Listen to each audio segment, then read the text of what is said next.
It's the Mustang Insider Show. Now, here's Chris Sylvester, the voice of the Mustangs. And isn't it great to have some college sports back as we welcome you to another edition of the Mustang Insider. I'm Chris Sylvester. Cal Poly soccer on the men's and women's side both underway. Now we get ready for volleyball and football. And we'll have some volleyball on campus this weekend with the Cal Poly tournament inside Mott Athletic Center. Cal Poly volleyball preseason favorite to win the Big West. We'll chat all things with that program. The head coach, Caroline Walters, said to join us here in just a moment. But before we get started, we'd like to explain and we'd like to tell you why this podcast is possible, why every Mustang Insider podcast is possible. Well, it's our friends at Dignity Health offering all-star treatment you can trust. To learn more about their healthcare services, visit dignityhealth.org/Central Coast. All right, Mott Athletic Center, we want that place to be rocking this weekend. Cal Poly volleyball, preseason favorite in the Big West, hosting the Cal Poly tournament. It starts Friday when Sac State rolls into town, and then a couple of really good measuring stick matches, if you will, against St. Mary's at Arkansas on Saturday. Head coach Caroline Walters, our guest. Coach, really appreciate you taking some time here. Opening week of the season. I feel like for every coach, when you get to week one of whatever season it is, it feels like time just needs to slow down, right? Don't you just feel like you could push this thing another week or so? But at the same time, I'd imagine you're really excited to get this campaign underway. Yeah, we couldn't be more excited for First Serve Friday. But, for us, Chris, we actually were given a few extra days of training this preseason from the NCAA. So this preseason for us has felt relatively lengthy, as compared to years past. And we've had battles at almost every position. So I think, that has helped with just making every day worthwhile. So we really feel like we're in a good spot heading into the weekend. And if I had all of my answers right now, Don should be paying me a lot more money, and I don't, and I don't think any coach does, week one heading into your first matches. But we've got some good starting blocks. Obviously, we have a ton of great returning pieces. So just trying to put this puzzle together and knowing that it's all these pieces are going to change shape over the course of the next few weeks. So can we test a few pieces early on, see what they look like? What did we like? Can we take it back to the drawing board? So yeah, just excited to get into real time and see what we can put out on the floor. Well, this is far from your first rodeo. This is your 16th year with this Mustang program. Your 6th year as the head coach, 5th season. Had that COVID year where you guys didn't play. And this is a program that has just been consistent year after year. 8 straight years, Cal Poly women's volleyball has finished top 3 in the Big West. And I know you guys don't play for top 3 finishes. You play for championships. You were tied for second in the conference last year, 14-4. Season came to an end in the Big West tournament semifinal round against Hawaii. But we mentioned preseason favorite this year. I know that doesn't mean anything, right? I mean, nobody hangs a banner because you win a preseason vote. But obviously, you feel really confident in this group. You only lost one starter off of last year's squad. Is it always more comforting to come into a season where you have a lot of familiar faces?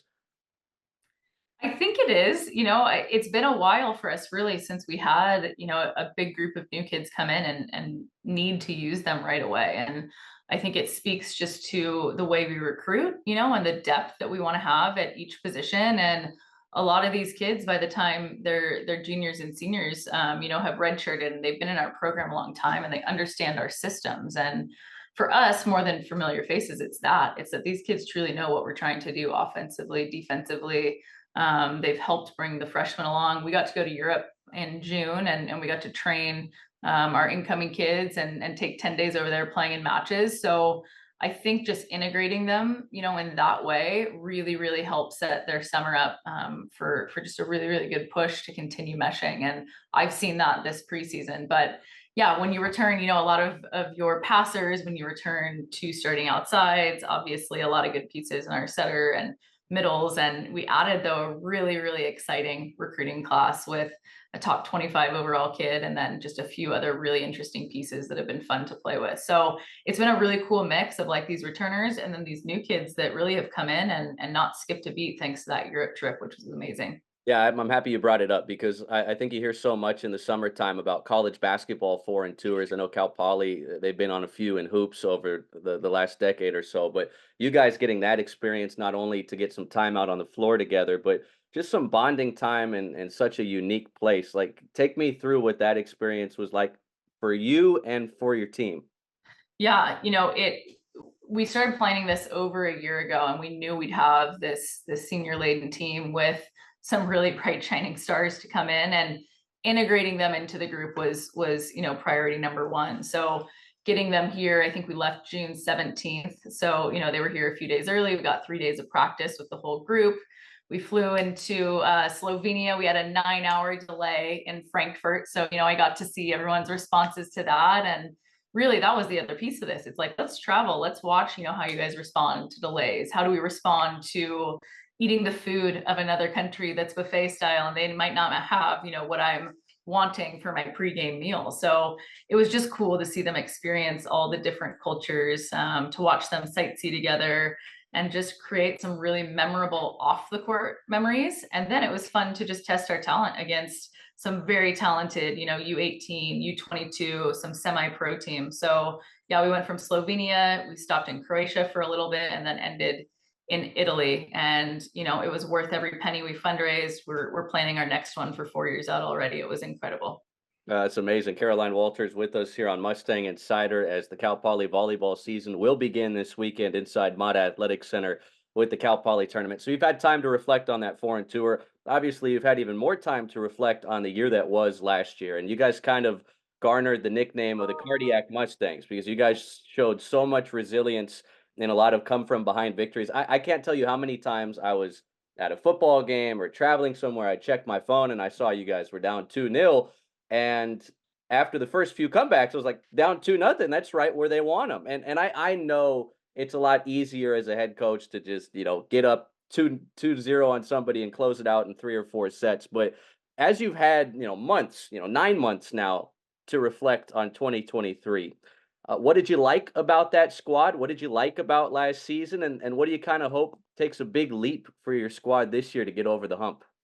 Yeah, I think, I mean, as I remember those matches, and you're right, my blood pressure for sure went up over the course of that season, and each time we'd start creeping into that space, but it was just a resilient group, and to have every single person but one returning that went through that many matches, like, more than anything, it's just the knowledge and the belief that, hey, at any point in this match, we can turn this around and we can win this thing. And yeah, it was just a special feeling. And I remember we had to do it at the Big West tournament in the first round against Davis after doing it a few nights prior. And we're down 0-2, and they were beating us pretty bad. But, just seeing the eyes, the locked in, we're not feeling sorry for ourselves. Like, there is that true understanding and belief in us being able to come back.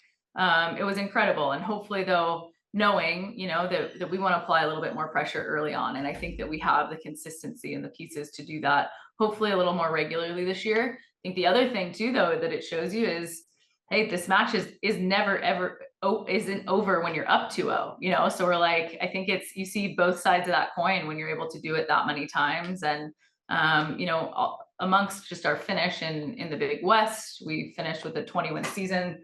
I think that was the second time in 4 years. And, it's just giving these kids the confidence that they can play with anyone. And it's why we scheduled preseason the way that we did this year. You've mentioned Arkansas coming in as a good measuring stick. Yeah, they were in the Elite Eight last year. So it's a pretty good measuring stick to see, how our kids can compete. And for them to be coming into Mott, it's going to be a really, really great match, as will the St. Mary's and Sac State matches. Yeah, I love how you guys have continuously over the last decade been able to get some big programs here for some of these early season matches. It was A&M a few years ago. UCLA came in for a pair of matches right before you became head coach. We were just talking about that, but with the big names that have come through this program, and obviously top of your head, you think about since you took over, Maya obviously made a name for herself here, and then the Van Winden sisters. Well, you were an assistant coach among a lot of other big names that have won big awards in the Big West Conference. Tommy Stockham is right up there, right? I mean, she's getting a bunch of preseason love. You bring back Lizzie, you bring back Kate Slack. Bolis is back. She was an all-conference performer last year. So obviously, we mentioned the continuity And the fact that you don't really have to instill a new system for a lot of these players has to help this juncture of the season. But you mentioned that recruiting class and the newcomers that you're so excited about. What are some names Cal Poly fans should become familiar with pretty quickly here before this opening weekend? Yeah, really exciting group. So the first is an outside hitter from Palos Verdes, Kendall Bashir. She was an Under Armour All-American and jumps out of the gym. I'd say similarly sized to Lizzie and kind of the same style of play, but almost like combining that with Tommy's arm in a sense. So just excited about to see, what she can develop into with her time here with us. The second is a middle from Bend, Oregon, Chloe Lelouge, super athletic kid. During high school, she played on the outside, in the middle, on the right. She has the flexibility to do anything, but she's been training in the middle for us this preseason. And again, these kids are just like more athletic, it seems, every year. I don't know what it is. The training, they got over COVID, or the continued just like athletic development, I think, is offered at a younger age. And yeah, Chloe's up there, and it's been fun to set her some higher balls in different tempos. Another kid that isn't a freshman that we added that I think is going to do wonderful things for us this year is Brecklyn Pulling, a transfer from Bakersfield. So Breck was a starting middle at Bakersfield last year. She was an all Big West freshman team honoree, and decided to come here. She started with us in January. So we've had a few quarters of work with her. Just very adept at running a slide, which is something that we haven't had in our offense in a few years. So excited to have Brecklyn with us as well. Jaden Hendrickson is another freshman that is joining us kind of from the Bay Area, just kind of a utility player. She can play on the outside, she can play on the right, she can play in the back row. And then we round the class out with our first foreign student athlete coming in as a freshman. And her name is Elif Hurriyet, and she is from Turkey. So it's been fun to get to know her. She's gone to the Turkish coffee place downtown and shared all of her stories about home. And she's been a wonderful addition as well. So yeah, just a well-rounded recruiting class that we're excited about. And then one more, we have another transfer, actually, a JC kid, Kayla Murdoch, who came from Ventura City, and she'll play both beach and indoor volleyball for us. She tore her meniscus a few months ago, so she's not training with us actively, but hoping to get her back around middle of Big West play. Yeah, but I mean, between your program and what Todd Rogers has done with outdoor beach volleyball, we're a volleyball powerhouse here at Cal Poly. I mean, obviously, you guys were such a big precursor in helping bring home the Big West Commissioners Cup for the first time in program history, and I know you guys would like to finish even higher than that, tied for second in the Big West, 14-4 in conference matches last year. But let's say there's a world where the Big West, as per usual, is really good at the top again. Hawaii, you figure, is going to be a contender. Santa Barbara is going to be a contender. You almost wonder what UC San Diego becomes now that they're out of that probation period. How important are these early non-conference matches to just get on the radar nationally? I mean, you have those opportunities, as you mentioned, this weekend, Elite Eight team in Arkansas Saturday night. That's going to be your second match of the day after taking on St. Mary's earlier. So how do you approach this weekend, right? I mean, you want to be playing your best volleyball a couple of months from now, but it would also be nice to tack on some early season, late August, early September resume victories. Yeah, and I think that's the difference with having, this senior laden group that has just had so much experience in these preseason tournaments. And it's a different feeling, I think, for our group. A lot of times it's, I don't know, what if, and we kind of wait to see what's going to happen on a Friday night. And I get the sense that this group has confidence, and they know what the expectation is. They know the work they've put in. They know, that we have been setting up this special season through the Europe trip, through, the recruits we brought in, through this preseason schedule for them, and I think that they feel confidence in that. I think they feel honored, and I think they're just excited to get out there and win. So yeah, from both, a notoriety and like a big school like Arkansas that was in the Elite Eight. We've then also got Florida State, who's going to be really good this year. We play them at Auburn the following week, along with Auburn. And then we go to Troy, which is a smaller school in Alabama that wins, 20 matches a year. So as I was scheduling this year, you want to try to find those teams that are winning that 20 match threshold to really get the RPI boost. So that's what, our goal was. We then go to UNLV to let Tommy play in front of her family, which I think will be amazing. And, you mentioned her earlier on, and yeah, she has the chance to become, I think, one of 17 players ever to be a Big West 4-team, all first team honoree. So really excited to see what Tommy is able to do this season. Following that weekend, we head to Wichita, right? Wichita. Yeah. That's going to be the RPI gauntlet. So that's Wichita State, Northern Colorado, and Omaha. And as you talk about mid-major schools that schedule right and are winning 20, 22, I mean, 25 matches even at times when you talk about those three schools, that's going to be a very big weekend for us. So excited to finish preseason with that weekend and then get into Big West play. Quite a few new head coaches in the league this year. Long Beach returns probably the most of their starting lineup of any team in the conference. Hawaii will always be good. UC San Diego, you mentioned a new head coach. They return a lot. They got a transfer piece. Yeah, this conference is going to be really competitive. And I think as I reflect like on my career here, kind of the first three quarters, it was, a 2-3 headed race for this. And I mean, I think just the depth that this conference is providing, and I think the tournament has added a really cool element to that. But yeah, you're seeing a good amount of parity, 1 through 6 and kind of fighting for those spots in the Big West tournament. So we're excited to obviously have this preseason, hopeful that we'll be able to put ourselves in a really good position through non-con to get in that large bid if we don't win the Big West tournament. But excited to compete for both the regular season and Big West tournament championship. Well, you almost feel like the conference is going to be good enough to where if you do win the regular season and maybe stub your toe in the conference tournament, that should be good enough. Obviously, you'd rather take the guaranteed route. Everybody wants the auto bid. Nobody wants to sit back on selection Sunday or Monday or whatever it is and be on pins and needles seeing if their name is called. But certainly quite the opportunity ahead this weekend. And I'll say this for fans that might be on the fence about their Labor Day weekend plans. You got Sac State coming in Friday night. St. Mary's, Arkansas. You'll play 2 matches at home on Saturday. Then you guys aren't home for another month. I mean, the entire month of September, you are out on the road. Your next closest home match is after Big West play begins, October 4th, against UC Davis. So this is a brilliant opportunity for fans to get an early look at you guys, maybe before you get a lot of that national love, depending on what you do. As you mentioned, Auburn, Florida State, UNLV, Wichita State, Northern Colorado, among others, are on that pre-Big West schedule. I will say this about the conference schedulers. The week of the year here in San Luis Obispo will be October 17th and 18th.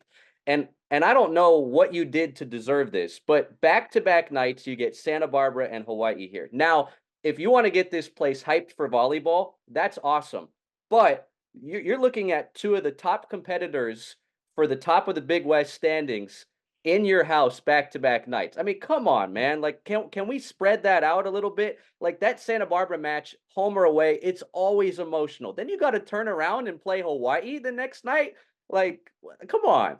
I know. I think they got tired of the 3 of us winning and they're like, just put them all together, lump them in, make them play each other back to back. But yeah, I think after that we go to Long Beach and then the following week we play Santa Barbara and Hawaii again. So it's going to be an interesting 3-week stretch right there. But, again, just excited to see the girls' response to these matches this weekend and how can we keep getting a little bit better each day. Well, that's Caroline Walters embarking on her 5th season as the Mustang head coach. 8 straight years this program has had a top 3 finish. Preseason poll, they're predicted to finish the top in the Big West among the 11 institutions competing. Again, your first chance to look at these Cal Poly Mustangs Friday inside Mott Athletic Center. Sac State is here. Then a doozy on Saturday, St. Mary's and Arkansas. Make sure to get out there and support the Mustangs. Coach, we're really looking forward to the fall, looking forward to seeing what you guys can do, and we really appreciate your time. Awesome. Thanks, Chris. This has been the Mustang Insider Show. The preceding has been a Learfield's presentation on the Cal Poly Sports Network.